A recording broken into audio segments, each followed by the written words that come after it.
Hi everyone, I hope you're safe and well wherever you are. Welcome back to Outback Polaks. Well, today is the 6th of April. It's D-Day for Polonia, the Polish club. The AGM is upon us and looking outside of Brisbane, it's been raining for the past 3 days, so I hope you are really safe and well. Obviously, Easter was a wet one. So hopefully the dark, gloomy day isn't what's going to happen at Polonia and we get some positive results, especially getting our club back. What I want to say first is I want to thank everyone again for all their lovely comments, phone calls, messages. It does really help. I also want to thank those ones that went on to our support site, which is buymeacoffee.com. The link is in the description. Really want to thank you. And the reason for it is because for some reason, my YouTube account has been demonetized. So not a lot of you know, I use my YouTube account to provide travel videos and informational guides, and obviously I've expanded now to provide you the news about Polonia. I use the money that comes in from YouTube to make sure that our equipment is up to date. We've got all the new equipment that obviously I record these videos on, update all of our software, pay for all the video editing software, because it does cost quite a lot of money. And in the recent months, my account's been demonetized. It's been reported for several things, which I'm now fighting Google, but it is Goliath versus David in regards to this sort of stuff. Hopefully I'll win. But in the meantime, if you do want to support us and sponsor our channel, the link is below. I will be providing gifts for those ones that do sponsor us, like our awesome Outback Polaks mugs and other paraphernalia that I will obtain soon. So again, thank you everyone for all your support. I did say I would provide my analysis of the President's report. Now, the last time I provided an analysis of the Treasurer's report, which is not a report, it's more of a resume and more of a rant regards to how their feelings were. Now, when I think of a report, I think of numbers, achievements, reports, all these sort of things. This is not what happened. And this is, again, the President's report, which is from Alice Langford, the outgoing president. So we hope. So here it is. It's a long one. So sit down, grab yourself a coffee or vodka. You don't know which one's in mine. Subscribe, like, and share. Stay updated. I will be there at 2 o'clock today with my camera. So wave to the camera and say hello. Again, I encourage everyone to attend if you can. But please be calm. We need this meeting to go ahead.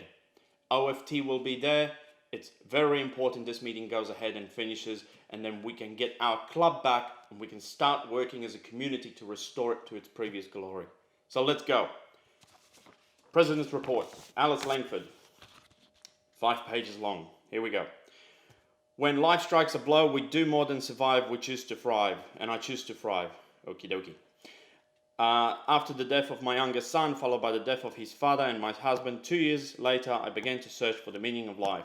A huge hole opened and I began to search for God's grace on how to fill it. Then my mother fell in and became in need of extra care, as did my father for a number of years later. My condolences. It is very hard to lose family members, so my condolences in regards to that. As a result of her stroke, my mother became wheelchair bound and I constantly searched for suitable places to take her on my outing. She expressed a wish to visit the Polish club and reconnect with her Polish culture. And I do remember Alice coming in when I was a committee member and wishing to express that it is very hard to get her mother up the stairs. So obviously she wanted to put in a lift and obtain funding for it and help out. And she did. And Alice, probably the best thing that came out of this is that lift at Polonia. It even speaks Polish. So thank you. That was one wonderful part that you have contributed to the Polonia Polish Club with your amazing grant skills. The president of the day, Leszek Wikariusz, decided to move on, and by then I was a committee member in Polonia. I was approached and more than encouraged to replace the president, who was in a hurry to take on another position elsewhere.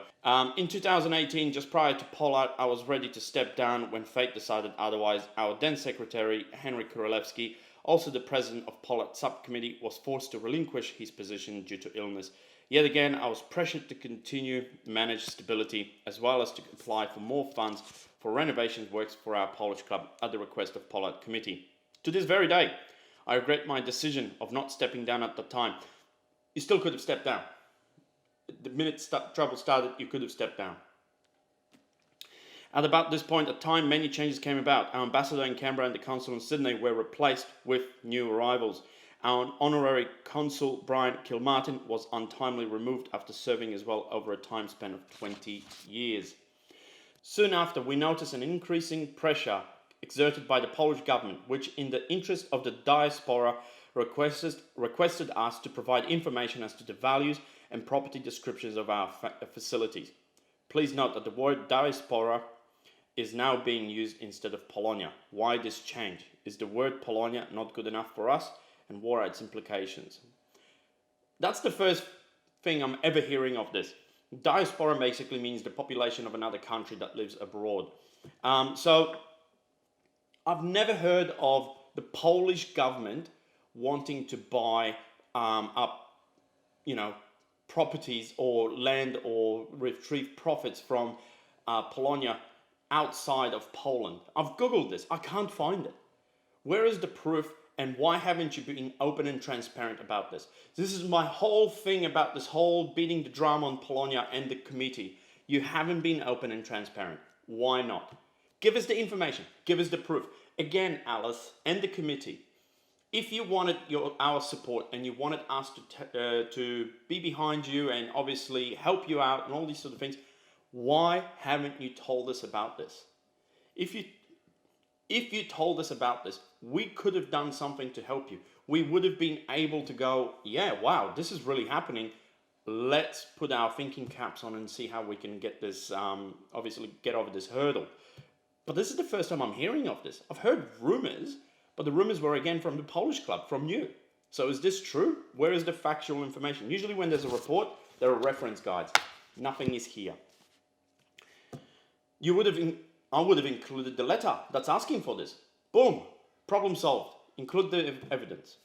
Please note that the Australian government has flagged the issue of diasporas of other countries, as well as brought to our attention that the government is aware that people from some countries were not embracing the language of this country. I have heard about the previous takeover bids and sale attempts at the Dara Club, issues at SPK and Ashfield. I was recently informed that the club in Townsville was sold some time ago and that half of the proceeds went to Poland.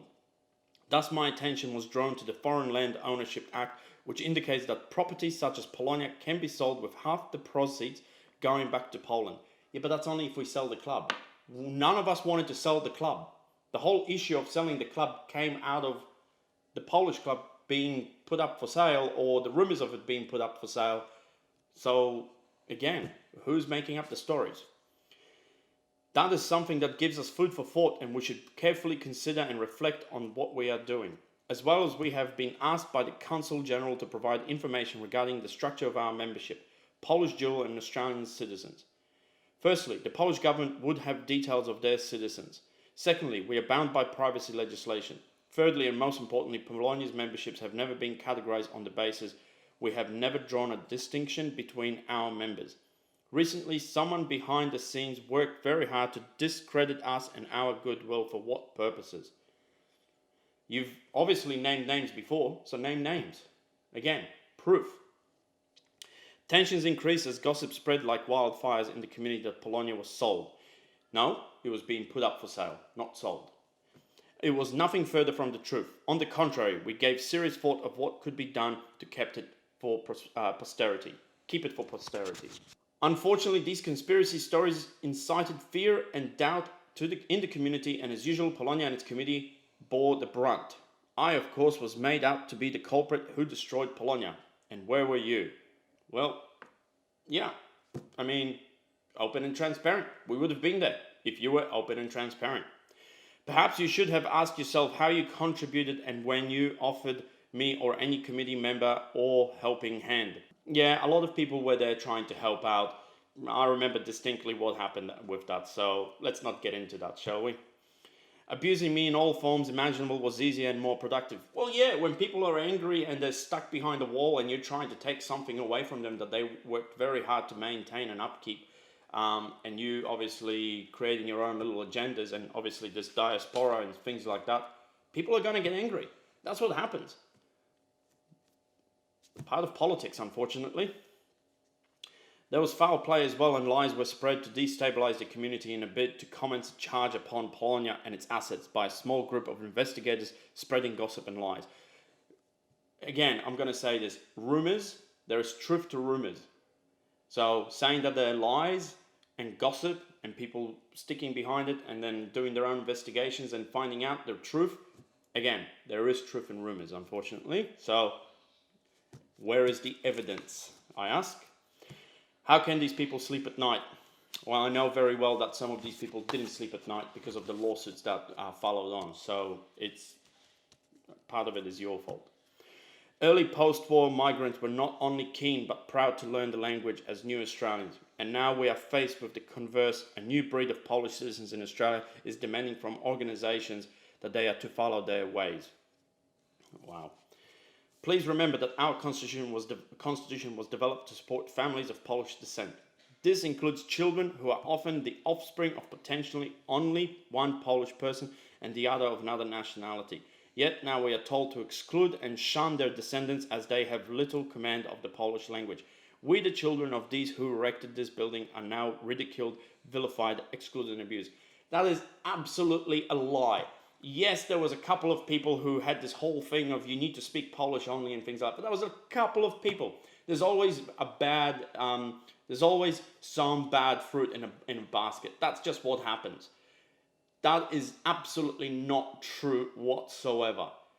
It's a dual national club. It's the Polish club. Polish language should be embraced, but it doesn't have to be mandatory and it doesn't have to be spoken by the committee. It just needs, the right actions need to be taken to ensure those that do not speak English are provided with the Polish translation. And as I said in my previous video, it's not hard to do to obtain Polish translation.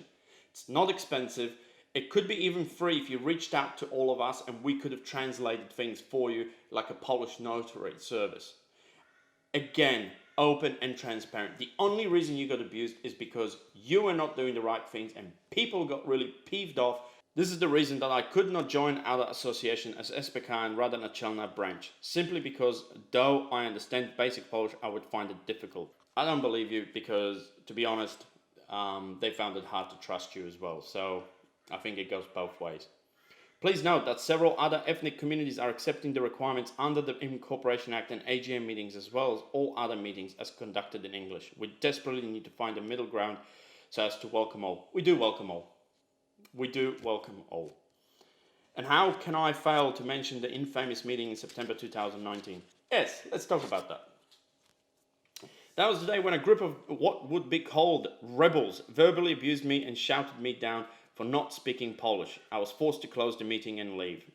That's not how other people see it. The result, the group remained and staged an unlawful meeting, elected a new committee. The minutes were fraudulently lodged with Outback. The building was chained and padlocked. Is that how a community works? Well, yes.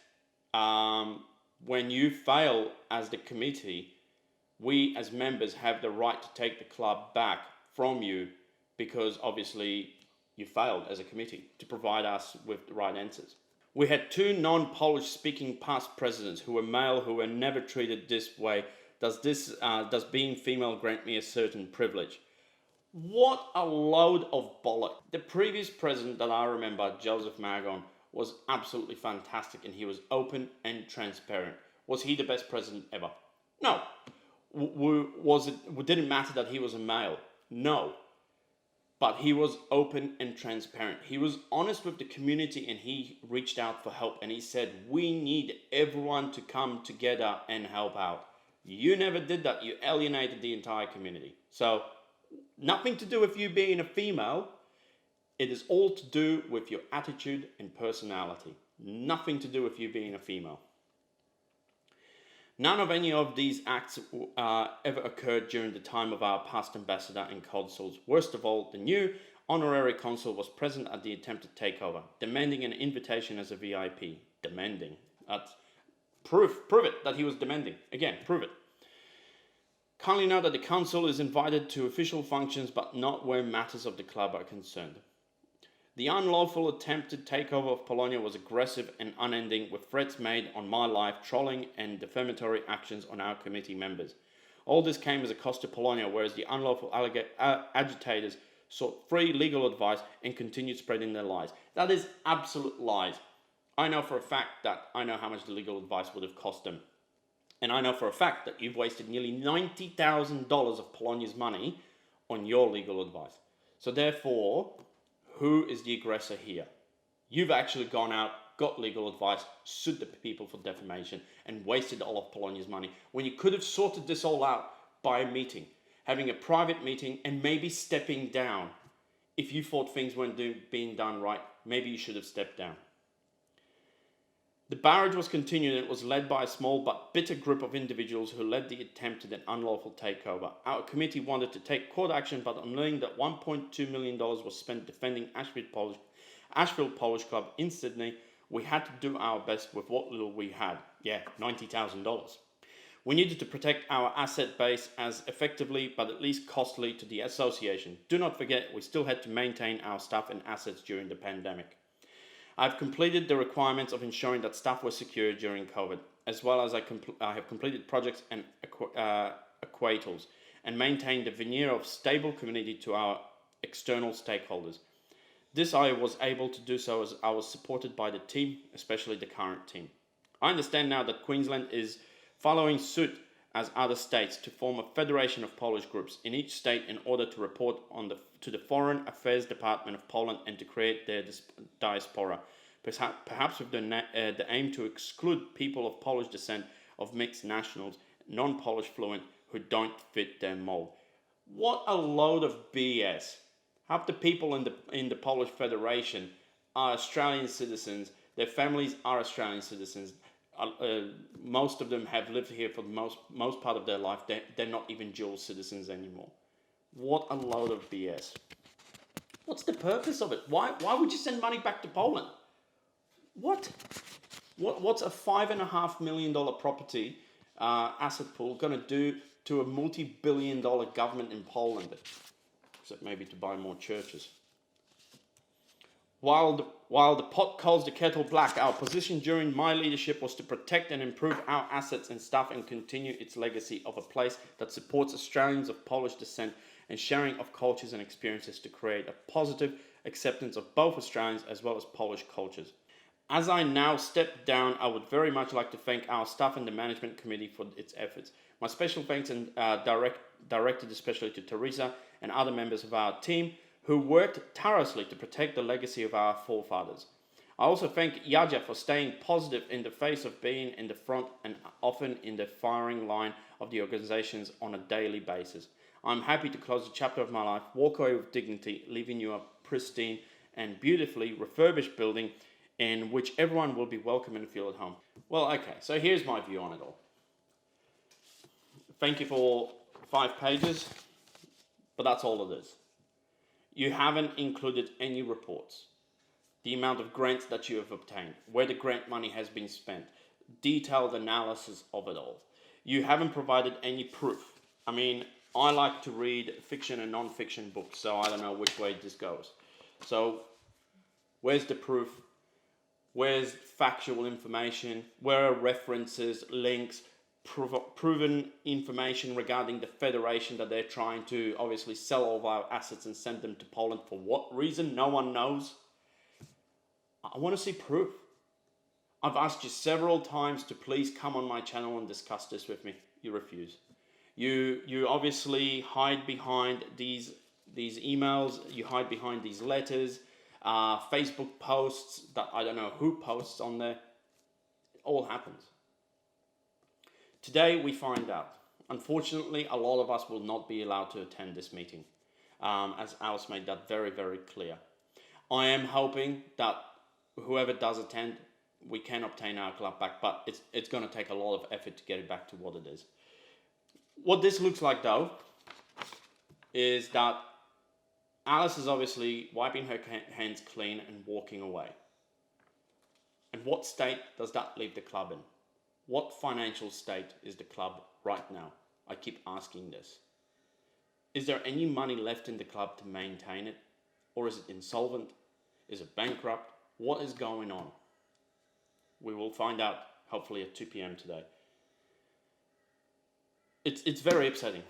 It is very upsetting to see what's happening, and I hope we can work all this out. And Alice, maybe your heart was in the right place.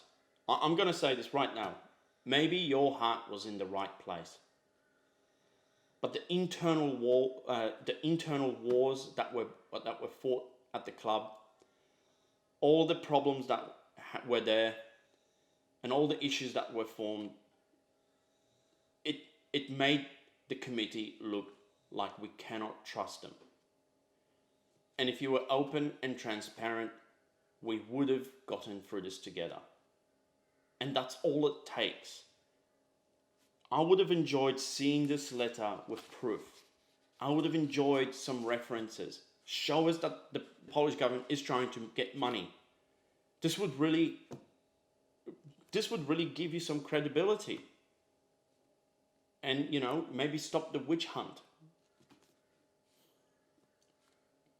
Everyone, please attend the meeting if you can. I'm going to get this video out now because I need to get the stuff ready and go. Parking is going to be impossible because it's raining. I was going to ride the motorbike, so it's going to be a little bit tough. Please subscribe, like, and share. I hope you enjoyed this video. As usually, comment in the comment section below, and I love your support as always. Thank you.